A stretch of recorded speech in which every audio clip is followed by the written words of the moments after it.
Priyanka Chopra was born in a small town in India in a humble family. Both of her parents were doctors in Indian Army, so she had to move a lot in her childhood. When she was teenager, she moved to USA where she studied in many public schools. But she decided to return in India because instead of becoming a performer, she wanted to study and become an engineer psychologist. I believe the destiny and hard work go hand in hand. I was studying to be an engineer when my mom and my brother sent me pictures for Miss India contestant. I didn't even know but it. If that is an destiny, what is? She was selected to represent India at a Miss World pageant, where she was crowned Miss World 2000. And after winning the beauty pageant, she was dropped out of college, become an actress. I feel that I am a destiny favorite child. I have made sure that whatever opportunity comes my way, I give my heart and soul to it, so the credit of work goes only and solely to me. After amazing career in Bollywood, she decided to take over the Hollywood too. But that was not an easy path. Her success story is filled with failures and setbacks. Every star has an individual journey. I might have to face it a lot. I have been kicked out of the films because someone else was recommended to the producer.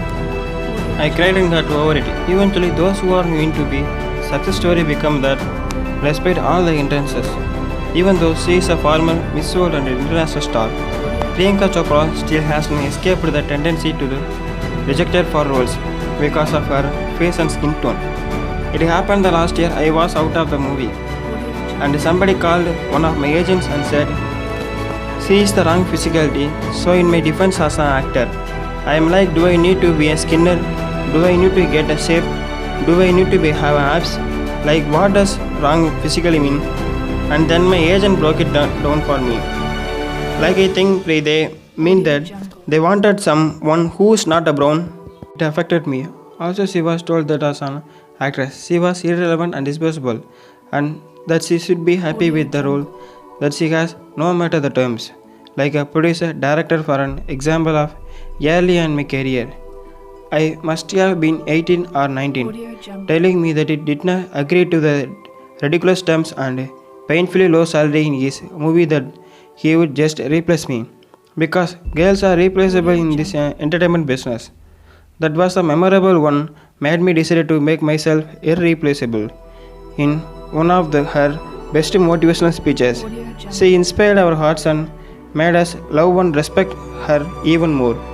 I want you to aim higher because you know that you can.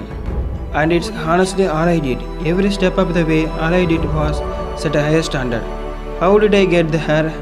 By being fierce, by being fearless, and by being flawed, completely and utterly flawed. There is only one you, because there is no one like you. And I don't mean the superfluous and superficial parts. I am talking about the core of you, who you are inside, your values, your beliefs, your flaws. And once you understand who really that person is, you would have taken the first step in finding your unique self. And the best version of you, let your dreams fly, give them wings. Be who you want to be, despite being fearless. Now, opportunity, that another important part of being fearless. There are very funny things. This opportunity, they don't come very often. They were fair and few in between. But when they do we recognize them? Our job is recognize them and make the most of them. I look back on all the things that I have done, and I marvel the opportunities that come my way. Miss India, Miss World. When I was barely in army school, my first film offer, my first music single, my first film I actually produced. There was never a plan ever more like this. Universe started guiding towards the opportunities. All I had was recognize them as make the sure I was work so hard that I squeezed every drop out of this opportunity. You have never arrived enough to explore the new opportunities, and there is nothing wrong with being ambitious. Now, for all of you guys who want everything in life, I don't think there is anything wrong with wanting to have the whole cake, eat it too. Nothing wrong. I want everything, and there is nothing wrong with that was, as long as you are not harming someone doing something wrong. Don't be scared to want more yourself than you ever thought that you could. Be greedy for your ambition. Be hungry for it. Don't live on someone else's benchmarks. We are told so many times in our lives, your responsibility is this, This is who you should be. Who can tell you who you should be? Don't let anyone or any situation dictate to you who you are or who can be. Do not compromise. Do not settle on your dreams. Now, who likes to fail?